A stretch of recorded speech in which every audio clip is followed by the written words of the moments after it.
Olá pessoal, tudo bem? Eu sou a Carmen e hoje eu vim falar sobre personagens. Não sei ainda que nome vou dar neste vídeo, né? Neste momento que eu tô gravando, eu não sei. Vocês que já viram aí o título já sabem, mas eu agora, vocês sabem mais do que eu. Porque eu também tenho uma série aqui que se chama Os Melhores Personagens. E agora eu quero falar de bons personagens, mas numa outra perspectiva, de modo que não vai ser mais um vídeo daquela série, vai ser de uma perspectiva diferente. Tudo isso porque, recentemente eu gravei um vídeo lá para os membros, que era sobre como analisar personagens. Eu até mostrei uns livros de teoria literária e tal. Falei de personagens planas e oblíquas e tal. E aí eu fiquei pensando, quais são umas personagens oblíquas boas que nós temos na literatura? Então aqui temos 3 bons exemplos de personagens oblíquas. O que são personagens oblíquas? Personagem meio que tridimensional. Se a gente for pensar no plano como bidimensional, meio chapado, sem profundidade, os personagens tridimensionais nesse sentido de ter profundidade, ter perspectiva. São personagens muito comuns, mas bem constituídos. Não são heróis, não são personagens que passaram assim, por um grande trauma e aí superaram, ou num estado de exceção por alguma doença, e aí o autor constitui muito bem. Não, pessoas muito comuns e bem constituídas. E o fato de serem muito comuns pode fazer com que elas pareçam simples demais, ou até mesmo planas, mas não são. São personagens bem constituídas. E o que é uma personagem bem constituída? Um personagem com a qual você se identifica, com características bem humanizadas. Personagens que você conhece pessoas parecidas até, ou você se identifica com a personagem por ter passado por situações semelhantes e reagido de forma semelhante. E principalmente personagens assim personagens que agiram assim com pouco heroísmo, de maneira até assim vergonhosa, com uma fragilidade moral, uma bússola moral oscilante talvez, mas é exatamente essa característica que faz com que ela pareça real, né? Nós não somos heróis no mundo real. Poucas pessoas têm atitudes heróicas no mundo real, né? A gente é cheio de dilemas, de conflitos, de inseguranças e tal. Resolvi falar de 3 personagens que eu acho muito boas. A primeira delas é aqui, de Dom Casmurro. E aí vocês podem pensar, vai falar de Capitu? Confesso que a primeira personagem que eu pensei em falar a respeito, né, quando eu peguei aqui este livro, foi Capitu. Depois eu pensei, não, acho que o Bentinho, ele é bem mais interessante, bem mais real. Personagem muito real que se vitimiza, né? Quantas pessoas a gente conhece assim, que se vitimiza, que se acha coitado, se acha vítima da vida, que o outro que é responsável pelas agruras que ele passa. A Capitu, embora ela seja muito bem constituída, ela já tem mais um perfil de heroína, assim, talvez uma heroína injustiçada. O José Dias é um bom personagem, mas ele beira assim a caricatura, né, com aqueles exageros dele, dos superlativos. Essa boa personagem que eu falo é uma personagem que ela tem que ser comum em situação comum, agindo de maneira assim, talvez não muito louvável, pouco nobre, né? Então, características que a distanciam do heroísmo. A partir dessas características eu pensei, deste livro aqui, Dom Casmurro, do Machado de Assis, o Bentinho se encaixa melhor. Então, o cara é todo mimizento. Quantas pessoas a gente conhece assim? E muitas vezes a gente se vitimiza, né? A gente se coloca num lugar assim de ai, como o mundo é cruel, ai, como eu sofro, né? E acha que o responsável é o outro. É um mecanismo de autodefesa, né? A gente se vê numa situação muito fragilizada, não tem forças para reagir, então é mais fácil se colocar no lugar de vítima para esconder a própria fraqueza, falta de reação.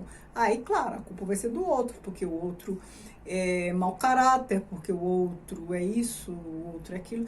Assim, a gente adora criticar o outro, adjetivar negativamente o outro, desqualificar o outro, e a gente adora usar palavras bonitinhas pra gente, dar nome bonitinho pra coisa feia que a gente faz, né? Não, todo mundo é assim, né? Ninguém quer se ver no lugar de invejoso, ninguém assume o lugar de coitadinho. Se vê no lugar, faz mimimi, mas não vai assumir isso nunca. As coisas ruins, o inferno são os outros, né? Como já dizia o Sartre. Então, aqui eu destaco o Bentinho por conta dessa característica. Personagem super bem constituída. Aliás, ele é melhor constituído ainda por ser o narrador dessa história. Essa história não seria o sucesso que é se ela tivesse um outro narrador. O Bentinho, por ser todo mimizento, ele se torna um narrador não confiável. E o fato de ele ser não confiável que faz essa obra ser essa maravilhosidade que é. Agora um outro, assim, que eu lembrei. Aliás, quando eu pensei em fazer um vídeo com esse tema, o primeiro que me ocorreu foi este, O Grande Gatsby, do F. Scott Fitzgerald. É uma história que eu gosto bastante, já fiz vídeo sobre... Aliás, tem vídeo sobre os 3 livros que eu vou mostrar aqui. Gatsby é um que a gente pode pensar, self-made man, ele tem características heróicas, porque ele venceu na vida, tá. Ok, mas não é essa parte da vida dele que é mostrada aqui. Então, ele pode ter se feito sozinho, pode ser um... Eu nem lembro se ele é um self-made man mesmo. Eu acho que é. Ele não é herdeiro, não. Mas, sendo ou não sendo, não importa. Não é isso que é mostrado aqui. O que é mostrado aqui? Ele em sofrimento por amar uma mulher casada. Ele com atitudes que você olha e pensa, nossa, esse cara é um trouxa, né? Ele é um tonto por fazer essas coisas, tal. Mas quantas pessoas como o Gatsby a gente não conhece? Talvez não, bem provável que com muito menos dinheiro que ele. Mas com as mesmas atitudes, no mesmo lugar, com as mesmas emoções que o Gatsby. Faz de tudo para agradar a mulher do outro, né? Detalhe que a gente não pode esquecer. Faz de tudo para agradar a mulher e usa sua fortuna, sua grana para chamar a atenção dela, né? Como eu falei, por mais que a gente conheça várias pessoas dessa forma, nem todo mundo tem o dinheiro dele, mas assim, pense em formas diferentes de fazer isso. Tem pessoas que se desdobram, dão o que tem. Às vezes o que tem não é muito, mas é tudo que ela tem. Perceba que você pode dar meio pão. Se você não tem mais comida, isso tem muito mais peso, muito mais relevância do que uma pessoa com muito dinheiro oferecer um banquete. Porque o valor das coisas está atribuído à abundância ou à escassez. Em qual volume a gente tem tal coisa? E para coisas materiais e não materiais. A gente tende a valorizar mais o que a gente tem em menos quantidade. Então, de repente, meio pão parece uma coisa banal, mas pode ser tudo para uma pessoa, a depender da condição que ela tá. E tem gente que, assim, às vezes doa o meio pão que ela tem para demonstrar amor, para demonstrar... Tem gente que se endivida para pagar a conta do outro. Eu falo isso porque eu tenho amigos que são bobos, assim. Eu chamo de bobos porque eu conheço bem a história, gente. Estou falando que todo mundo que doa meio pão é bobo. Não é isso, né? Nada disso. Essa questão do pão eu usei como ilustração, né? Eu não estou falando de você matar a fome do outro, que isso é bobeira, não é disso. Eu estou falando daquele que está tão envolvido numa situação que dá o que tem sem avaliar as consequências, sem se distanciar da situação de fato. Às vezes outra pessoa está enganando ele, às vezes outra pessoa fez de bobo, que são os casos que eu conheço. Outra pessoa fez de bobo e o cara tá lá em sofrimento, movendo mundos e fundos para agradar a pessoa, para ver se ela o aceita, se ela o nota, se ela o reconhece, enfim, qualquer coisa assim. O Gatsby, ele é um bem humano, assim, é um que teve bens materiais e usou o que ele tinha para conseguir afeto, para conseguir... Ele foi um que não soube lidar com a ausência afetiva, né? Quantas pessoas sabem lidar com a ausência afetiva? Né? Com perdas, às vezes tem e perde, às vezes nunca teve, ou só tem em termos de aspiração, né? O sonho de ter, e aí vive com esse ideal de ter o outro, mas de fato não tem, que é o caso dele. Quantas pessoas lidam bem com isso, né? Com essa ausência afetiva? A minoria, eu diria. E lidar bem não é não sofrer, não é disso que eu estou falando. Consegue seguir, tocar a vida de maneira madura, apesar de tudo. O Gatsby, pra mim, nesse aspecto, ele é bem humano. Por falar em homem bobo, vou compartilhar com vocês o servidão humana do Somerset Maugham. Eu estou falando do Philip, personagem principal aqui desse romance. Romance que eu gosto bastante, eu gosto desse autor. Aqui o Philip, ele é bobo, porque ele se apaixona por uma garçonete que se aproveita dele. Não gostava dele de forma nenhuma. Ela, muito pelo contrário, ela o humilhava. Ele a ajudou em todos os momentos difíceis da vida dela. Ele estava ali sempre pronto, uma pessoa com a qual ela podia contar. E ela o humilhava, e ele, assim, tudo que ele tinha, tudo que ele podia fazer por ela, ele fazia e tal. Se ali no caso do Gatsby eu falei que conheço bastante gente parecida, e olha que ele tá na condição de endinheirado, mas imagina aqui no caso do Philip, que nem endinheirado ele era. Então, assim, a maioria que eu conheço tá muito mais próximo disso aqui do que do Gatsby, considerando a situação material. Considerando a situação emocional, é praticamente a mesma coisa. Philip é mais um que, pelo menos, por um grande período, a maior parte deste livro, ele tem dificuldade de lidar com a não aceitação dela. E aí tá lá sempre, né, servindo de tapete para ela pisar. Só que ele não se mantém assim por todo o tempo. É spoiler, mas assim, não vou contar o que acontece também.